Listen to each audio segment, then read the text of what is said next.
राधा वल्लभ श्री वृंदावन श्री वंचन। एक बार भगवान श्री कृष्ण और अर्जुन भ्रमण के लिए कहीं निकले थे, तो उन्होंने मार्ग में एक निर्धन ब्राह्मण को भिक्षा मांगते देखा।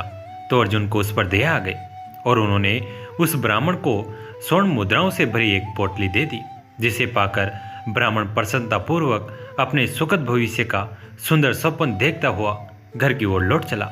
किंतु उसका दुर्भाग्य उसके साथ चल रहा था। राह में एक लुटेरे ने उससे वो पोटली छीन ली। बेचारा वो ब्राह्मण दुखी होकर फिर से भिक्षावर्ती में लग गया। अगले दिन फिर अर्जुन की दृष्टि जब उस ब्राह्मण पर पड़ी तो उन्होंने उससे इसका कारण पूछा। ब्राह्मण ने सारा विवरण अर्जुन को बता दिया। उसकी व्यथा सुनकर अर्जुन को फिर से उस पर दया आ गई। अर्जुन ने अपने मन में विचार किया और इस बार उन्होंने ब्राह्मण को एक मूल्यवान एक माणिक दे दिया। ब्राह्मण उसे लेकर घर पहुंचा। उसके घर में एक पुराना घड़ा था जो बहुत समय से प्रयोग नहीं किया गया था। ब्राह्मण ने चोरी होने के भय से माणिक उस घड़े में छुपा दिया, किंतु उसका दुर्भाग्य दिन भर का थका मांदा होने के कारण उसे नींद आ गई। इस बीच ब्राह्मण की स्त्री नदी में जल लेने चली गई, किंतु मार्ग में ही उसका घड़ा टूट गया। उसने सोचा, घर में जो पुराना घड़ा पड़ा है उसे ले आती हूँ। ऐसा विचार कर वो घर लौटी और उस पुराने घड़े को लेकर चली गई। और जैसे ही उसने घड़े को नदी में डुबोया, वो माणिक भी जल की धारा के साथ बह गया। ब्राह्मण को जब ये बात पता चली तो अपने भाग्य को कोसता हुआ वह फिर से भिक्षावर्ती में लग गया। अर्जुन और श्री कृष्ण ने जब फिर से उसे इस दरिद्र अवस्था में देखा तो जाकर उसका कारण पूछा। सारा वृतांत सुनकर अर्जुन को बड़ी हताशा हुई और मन ही मन सोचने लगे, इस अभागे ब्राह्मण के जीवन में कभी सुख नहीं आ सकता। उसके बाद भगवान श्री कृष्ण ने कुछ विचार कर ब्राह्मण को 2 पैसे दान में दिए। ये देख अर्जुन ने उनसे पूछा, प्रभु, मेरी दी मुद्राएं और माणिक भी इस अभागे की दरिद्रता नहीं मिटा सके तो इन 2 पैसों से इसका क्या होगा। ये सुनकर प्रभु बस मुस्कुरा भर दिए और अर्जुन से उस ब्राह्मण के पीछे जाने को कहा। रास्ते में ब्राह्मण सोचता हुआ जा रहा था कि 2 पैसों से तो एक व्यक्ति के लिए भी भोजन नहीं आएगा, फिर भी प्रभु ने उसे इतना तुच्छ दान क्यों दिया। प्रभु की यह कैसी लीला है। ऐसा विचार करता हुआ वो चला ही जा रहा था कि उसकी दृष्टि एक मछुआरे पर पड़ी। उसने देखा कि मछुआरे के जाल में एक मछली फंसी है और वह छूटने के लिए तड़प रही है। ब्राह्मण को उस मछली पर दया आ गई। उसने सोचा, इन 2 पैसों से पेट की आग तो बुझेगी नहीं, तो क्यों न इस मछली के प्राण ही बचा ले जाए। ये सोचकर उसने 2 पैसों से उस मछली का सौदा कर लिया और मछली को अपने कमंडल में डाल लिया। कमंडल में जल भरा और मछली को नदी में छोड़ने चल पड़ा। तभी मछली के मुख से कुछ निकला। उस निर्धन ब्राह्मण ने देखा, वह वही माणिक था जो उसने घड़े में छुपाया था। ब्राह्मण प्रसन्नता के मारे चिल्लाने लगा, मिल गया मिल गया। तभी भाग्यवश वह लुटेरा भी वहां से गुजर रहा था जिसने ब्राह्मण की मुद्राएं लूटी थी। उसने ब्राह्मण को चिल्लाते हुए सुना, मिल गया, तो लुटेरा भयभीत हो गया। उसने सोचा कि ब्राह्मण उसे पहचान गया है और इसलिए चिल्ला रहा है, अब जाकर राज दरबार में उसकी शिकायत करेगा। इससे डरकर वो ब्राह्मण के से रोते हुए क्षमा मांगने लगा और उसे लूटी हुई सारी मुद्राएं भी उसे वापस कर दी। ये देख अर्जुन प्रभु के आगे नतमस्तक हुए बिना नहीं रह सके। अर्जुन बोले, प्रभु, यह कैसी लीला है जो कार्यशैली भर स्वर्ण मुद्राएं और मूल्यवान मणिक नहीं कर सका, वह आपके 2 पैसों ने कर दिखाया। श्री कृष्ण ने कहा कि हे अर्जुन, ये अपनी सोच का अंतर है। जब तुमने उस निर्धन को थैली भर स्वर्ण मुद्राएं और मूल्यवान मणिक दिया, तब उसने स्वार्थवश मात्र अपने सुख के भविष्य में ही सोचा, किंतु जब मैंने उसको 2 पैसे दिए तब उसने दूसरे के दुख को भी अनुभव किया।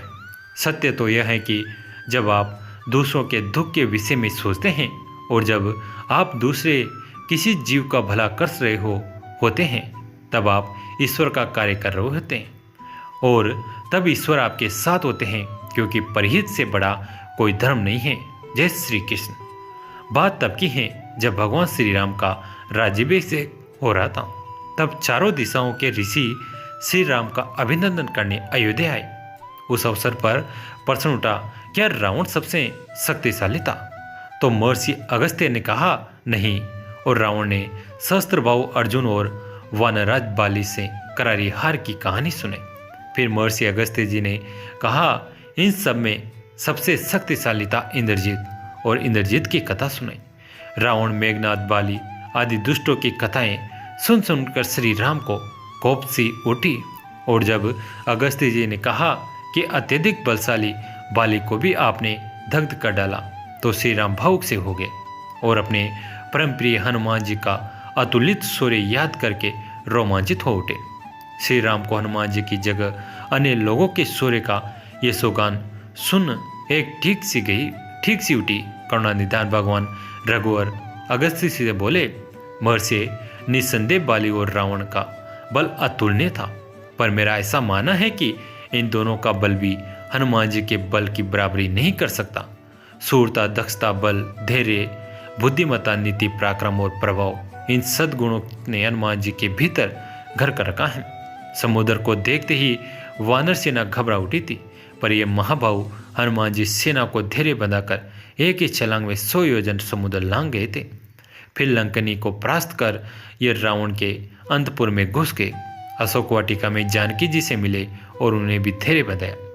वहाँ अशोक वन में इन्होंने अकेले ही रावण के सेनापतियों, मंत्री कुमारों, किंकरों और रावण पुत्र अक्षय कुमार को मार गिराया। फिर ये हनुमान जी मेघनाद के नागपास में बंधकर स्वयं ही मुक्त हो गए थे।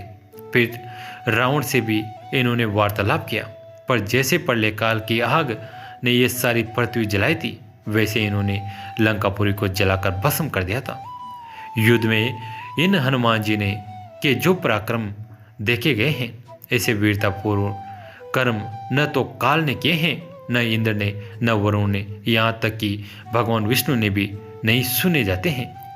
हे मुनिराज, सच कहूँ तो मैंने तो इन्हीं हनुमान जी के बाहुबल से ही विभीषण के लिए लंका शत्रुओं पर विजय, अयोध्या का राज्य, सीता जी, लक्ष्मण और मित्र बंधुओं को प्राप्त किया है। यदि मुझे वानराज सुग्रीव के सका ये श्री हनुमान जी न मिलते तो सीता जी का पता लगाने में कौन समर्थ हो सकता था। हे भगवान, मुझे तो आप इन परम प्रतापी श्री हनुमान जी कथा ही विस्तार से सुनाइए। श्री रामचंद्र जी के ये प्रेम भरे वचन सुनकर हनुमान जी की तरफ देखते हुए अगस्त्य जी बोले, श्री राम, आपकी सब बातें सच हैं। बल, पराक्रम, बुद्धि और गति में इनकी तुलना कौन कर सकता है। अगस्त्य जी से पूरी हनुमान जी की जीवन कथा सुनने के बाद श्री राम जी बड़े प्रसन्न और विस्मित हुए। भगवान का इतना प्रेम पाने वाले भक्तराज एकमात्र प्रभु हनुमान जी हुए हैं। जहाँ भक्त भगवान की कथा सुनने को नहीं, बल्कि भगवान खुद ही भक्त की कथा सुनने को लालायित होते हैं। जैसे श्री कृष्ण ने सुदामा को तीनों लोक अर्पित कर दिए थे, भगवान श्री राम ने तो अपनी प्रभुता ही हनुमान जी को समर्पित कर दी और अपने समस्त कार्यों का श्रेय एकमात्र उन पर डाल दिया। श्री राम ने हनुमान जी को अपने हृदय में स्थान दिया और स्वयं हनुमान जी के हृदय में विराजित हो गए। भगवान के काज करने को आतुर से हनुमान जी हमें भी राम काज में लगाए। एक माटी का दिया सारी रात अंधेरे से लड़ता है, तू तो प्रभु का दिया है, फिर किस बात से डरता है।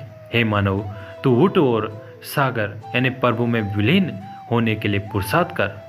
शरीर परमात्मा का दिया हुआ उपहार है, चाहो तो इसे विभूतियाँ यानी अच्छाइयाँ, पुण्य इत्यादि अर्जित कर लो।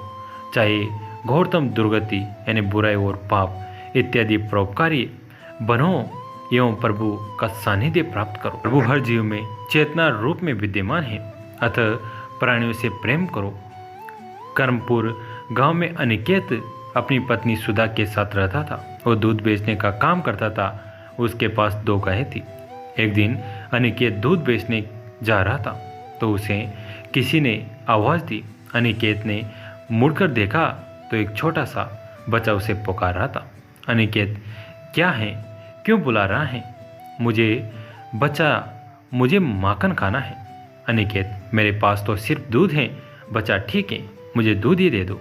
अनिकेत, पैसे हैं तेरे पास जो दूध पिएगा? जा अपने घर से पैसे लेकर आ बच्चा, मेरे पास पैसे नहीं हैं, बिना पैसे के दूध दे दो। अनिकेत उसे डांट कर भगा देता है और दूध बेचने चला जाता है। वो सारा दिन भटकता रहता है, लेकिन उसका आधा ही दूध बिक पाता है। शाम तक दूध घूमने के बाद वह घर आ जाता है। सुधा, क्या बात है, आज बहुत परेशान हो? अनिकेत, आज तो पता नहीं क्या हो गया, आधा दूध बिका ही नहीं। सुधा, कोई बात नहीं, मैं इसका मक्खन निकाल कर तुम्हें दे दूंगी, उसे तुम बेच आना। अभी अनिकेत को बच्चे की याद आ गई। उसने सुधा को सारी बात बताई। सुधा, यह आपने ठीक नहीं किया। अनिकेत, तू नहीं जानती, इन गांव वालों को जानबूझकर अपने बच्चों को भेज देते हैं। एक को दे दिया तो 10 आ जाएंगे। अगले दिन अनिकेत मक्खन और दूध दोनों लेकर चल देता है। रास्ते में उसे वही बच्चा मिलता है। वो फिर से मक्खन मांगता है और अनिकेत उसे फिर से डांट कर भगा देता है। उस दिन भी उसका न मक्खन बिका न दूध। वो शाम को घर आ जाता है। अगले दिन से हर दिन यही होता है।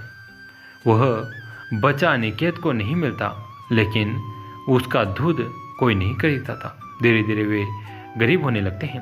एक दिन एक गाय को चारा खिलाने के लिए अनिकेत एक गाय को बेच देता है। इसी तरह चिंता करते करते अनिकेत बीमार पड़ जाता है। वह इतना कमज़ोर हो जाता है कि उससे उठा भी नहीं जा रहा था। सुधा उसे दवाइयाँ देकर दूध बेचने चल देती हैं। अनिकेत लगता है उस बच्चे का दिल दुखाकर मैंने ठीक नहीं किया। तुझे कोई भी मिले उसे बिना पैसे लिए दूध दे देना, शायद इस तरह मेरे पाप कम हो जाए। सुधा उसी जगह पहुंच जाती है जहां वो बच्चा अनिकेत को मिला था।